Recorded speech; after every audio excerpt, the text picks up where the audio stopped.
어르신들께 모두 지급하지 못해 죄송하다. 하지만 공약 포기는 아니다.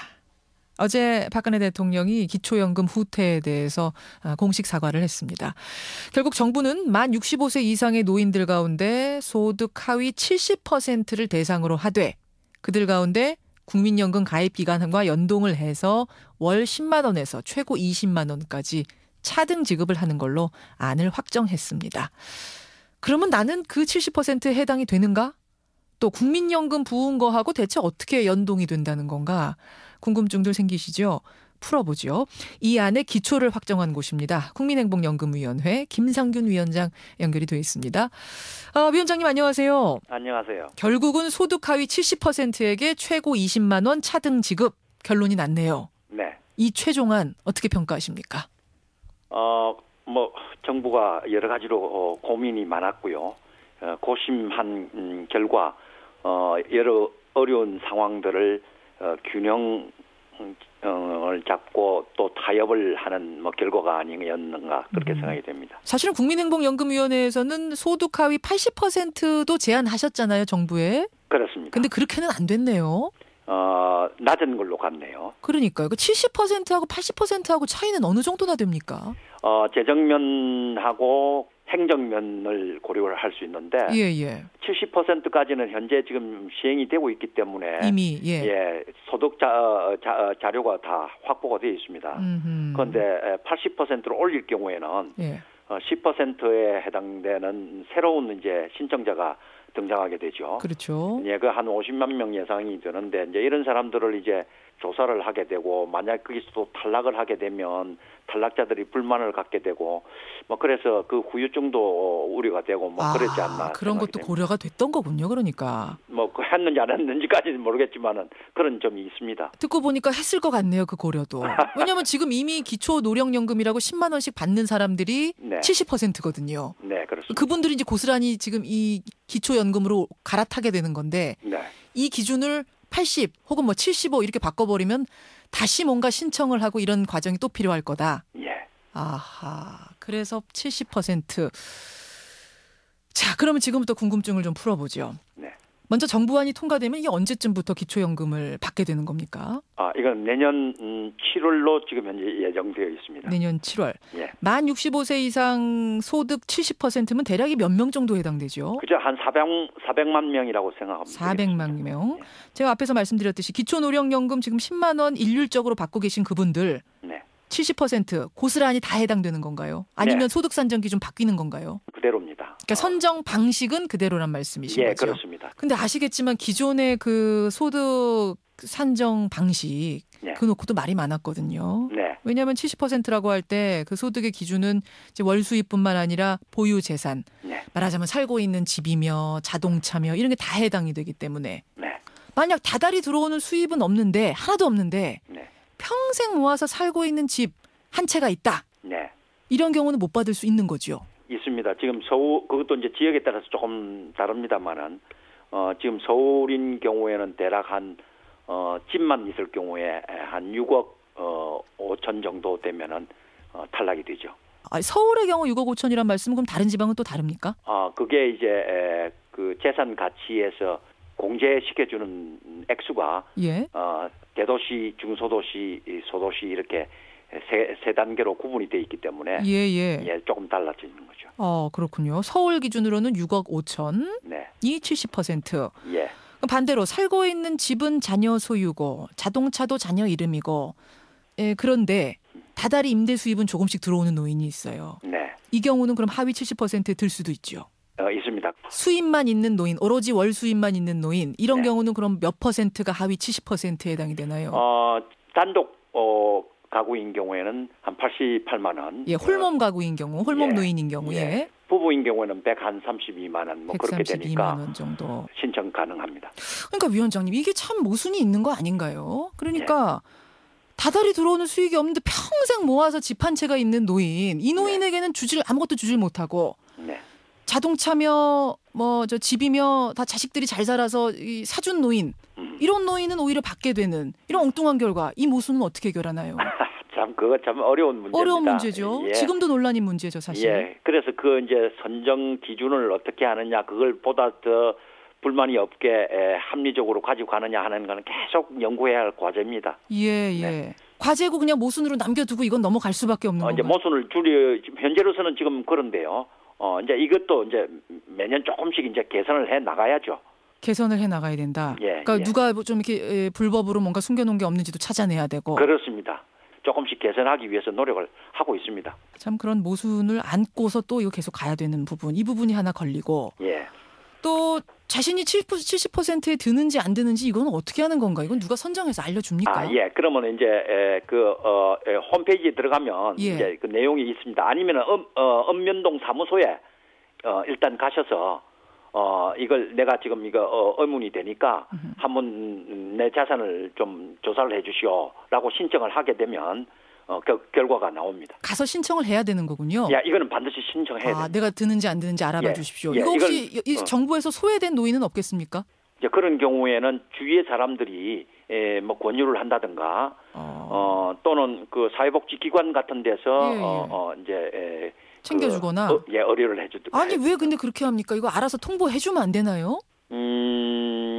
어떤 복지 혜택은 신청주의를 할 수 있고 예. 그 반대로 할 수도 있는데 예.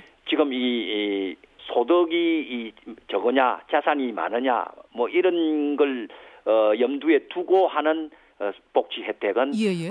신청주의를 원칙으로 하고 있습니다. 그렇습니까? 이거는 그럼 한 푼이라도 좀 덜 주기 위해서 혹시 나라에서 꼼수 쓰는 건가요? 뭐 그 꼼수는 아니지만은 더 중요한 거는 본인이 나는 가난하지 않다라고 생각하는데 어느 날 정부가 너는 가난하니까 이 돈 받으시오라고 이렇게 주는 거는 인권에도 별로 도움이 안 되고 말이죠. 그런 이유가 나는 가난하지 않다고 살고 있는 노인한테 통보해 주는 것도 또 그렇게 생각하실 분이 계실까 모르겠는데. 예, 여하튼 알겠습니다. 뭐 그런 점에서 신청주의를 지금 하고 있습니다. 하여튼 신청을 일단 가서 노인분들 다 해보시는 게 좋겠다는 말씀을 좀 드리고요. 예. 두 번째로 많이들 헷갈리는 부분이 기존에는 기초노령연금을 70% 노인들한테 일률적으로 그러니까 모두 10만 원씩 다 주지 않았습니까? 네. 근데 이번에는 국민연금 가입 기간하고 연동해서 준다는 거예요. 네. 이거 어떻게 연동을 한다는 건가요? 예, 방금 설명드렸던 대상자 선정할 때는 소득 재산을 다 보지만은 일단 선정이 되고 난 사람, 일단 70% 안에 든 사람들을 대상으로 그 사람들의 급여를 또 일률적으로 줄 것이냐, 아니면은 차등을 지급할 것이냐, 이걸 고민한 끝에 이제 재정을 줄이기 위해서는 차등 지급하는 게 낫겠다. 자, 차등 지급을 하려면은 차등 지급의 기준이 또 뭐가 돼야 되느냐? 뭘 가지고선 차등할 것이냐? 거기서 국민연금이 나온 거예요. 거기서 국민연금이 나왔습니다. 왜 거기서 국민연금이 나왔습니까? 그건 왜냐하면 기초연금은 노후 소득 보장 제도의 한 수단입니다. 예. 노후 소득 보장의 핵심은 국민연금입니다. 그러니까 국민연금을 통해서 일단 한번 걸러서 해결을 하고 그 다음에 부족하면은 보충을 하는 게 기초연금이다. 그래서 연계를 시킨 겁니다. 그래서 나온 기준을 보니까 국민연금이 아예 없거나 혹은 1년에서 11년까지 부은 노인들은 상관이 없어요. 아무 상관이 없는데 12년을 넘어가면서부터는 1년 늘어날 때마다 기초연금이 10,000원씩 줄어드네요. 그러니까 국민연금도 이미 많이 받으시니까 기초연금 좀 덜 주겠다는 건데 이거 오래 부은 사람들한테서 불만이 나올 수밖에 없게 생겼습니다. 네. 간단히 말씀드리면 차등 지급을 하는 한에 있어서는 상대적 손해를 본다고 생각하는 사람들이 반드시 나오게 돼 있습니다. 그렇죠. 절대적으로는 뭐 국민연금도 받고 기초연금도 받으니까 많이 받는 거 아니냐라고 대통령도 그러시던데. 그렇죠. 하지만 상대적으로 봤을 때는 아니 나 국민연금은 내가 낸 돈인데 왜 그걸 계산해 넣느냐 이럴 수가 있어요. 더더구나 제도의 시행 초기에는 경험도 없고 이해도가 좀 낮기 때문에 그런 상대적 박탈감을 가지는 사람이 나올 수밖에 없게 되어 있습니다. 그래서 이제 정부는 고심을 한 거죠. 어떻게 하면은 불만을 가진 사람들 수가 제일 적게 할 수 있느냐. 그렇게 했더니 국민연금에 지금 균등 부분이라는 A값이라는 게 있습니다. 그 균등 부분에 연계를 시키면 것이 가장 불만을 최소화시킬 수 있다. 그나마 이게 제일 불만을 최소화시킬 수 있는 방법이다 이 말씀이시죠. 그렇습니다. 뭐 A값 이런 건 저희가 어려워서 모르겠습니다만. 예. 근데요, 위원장님. 국민연금이 도입된 기간이 짧기 때문에 아마 지금 노인분들 중에는 크게 해당되는 분이 없으실 거예요. 네. 근데 지금의 3, 4, 50대가 노인이 되면 국민연금 가입 기간이 늘어날 테고 그러면 그 사람들은 거의 해당이 됩니다. 특히 직장인들은 의무 가입이거든요, 국민연금. 빼고 싶어도 못 빼요, 회사 다니는 한. 그렇습니다. 그럼 이 사람들은 불만 있을 수밖에 없습니다. 자영업자들은 지금부터라도 국민연금 빼서 나 민간보험으로 가겠다, 민간연금 가겠다 이러고 있거든요. 그게 지금 현재 연금을 내고 있는 장년들은 대략 한 11년이 그게 한계선이고요. 예. 미래 세대는 그게 조금 늘어나서 한 15년이 됩니다. 아, 계산을 아마 이제 미래로 가면서 좀 달라질 거다. 예. 그래서 자기가 계산을 해서 아무리 계산해 봐도 나는 15년 이상 더 볼 필요가 없겠다. 라면은 15년만 보면 되는 거죠. 그럼 나오면 됩니까? 그 사람은? 임의가입자는 그렇게 결정을 할 수 있고요. 예. 그 외에 이제 이 직장가입자는 안 되죠. 안 되죠. 예. 이제 그런 분들은 이제 사고 방식을 조금 이제 달리 해야 됩니다. 왜냐하면 1년 더 낼 때 국민연금에서 늘어나는 액수하고 1년 더 내므로 해서 기초연금 액수가 줄어드는 것을 계산을 해야 됩니다. 아, 어떤 게 더 이익인가 따져봐라.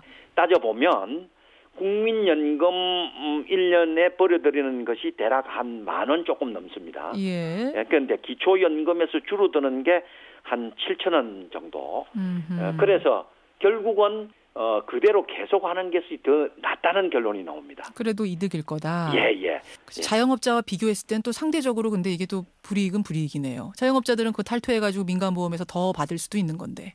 그런데 국민연금에서 탈퇴해서 개인연금으로 가는 거는 민간보험으로 가는 거는 그거는 참 어리석은 짓입니다. 그런가요? 왜 그렇습니까? 지금 그렇게 하겠다는 분들이 꽤 많던데. 예, 그분들은 정말 어리석은 결정입니다. 왜냐하면 국민연금만큼 수익률이 높은 현재의 보험 상품이 없습니다. 없습니까? 예. 그런데 걱정되는 건 국민연금이 이렇게 흔들 서로 탈퇴하다가 국민연금 자체 그 주머니가 쪼그라들면 나 적게 받는 거 아니냐 이런 생각하는 분들 많거든요. 지금하고 미래는 다를 거다. 지금 좀 줄어들죠. 줄어들더라도 여전히 민간보험보다는 공적보험이 후하다 하는 걸 잊어서는 안 됩니다. 그래도 안전하다? 예. 위원장님 말씀처럼만 안전했으면 좋겠는데요. 저도 직장인이니까요. 근데 지금 많이들 사실 젊은 층들은 걱정을 하거든요. 걱정을 할 이거 수밖에 언제 없었던 바닥나냐. 뭐 이런 얘기들. 그거는 지금까지 한 20년간 국민연금을 관리해온 정부의 책임이 큽니다. 정부가 국민들에게 신뢰를 얻도록 무진장 노력을 했어야 되는데 그런 면에서 소홀히 했던 거죠. 알겠습니다. 오늘 기초연금과 관련된 궁금증들 사소한 것까지 오늘 같이 좀 풀어봤는데요.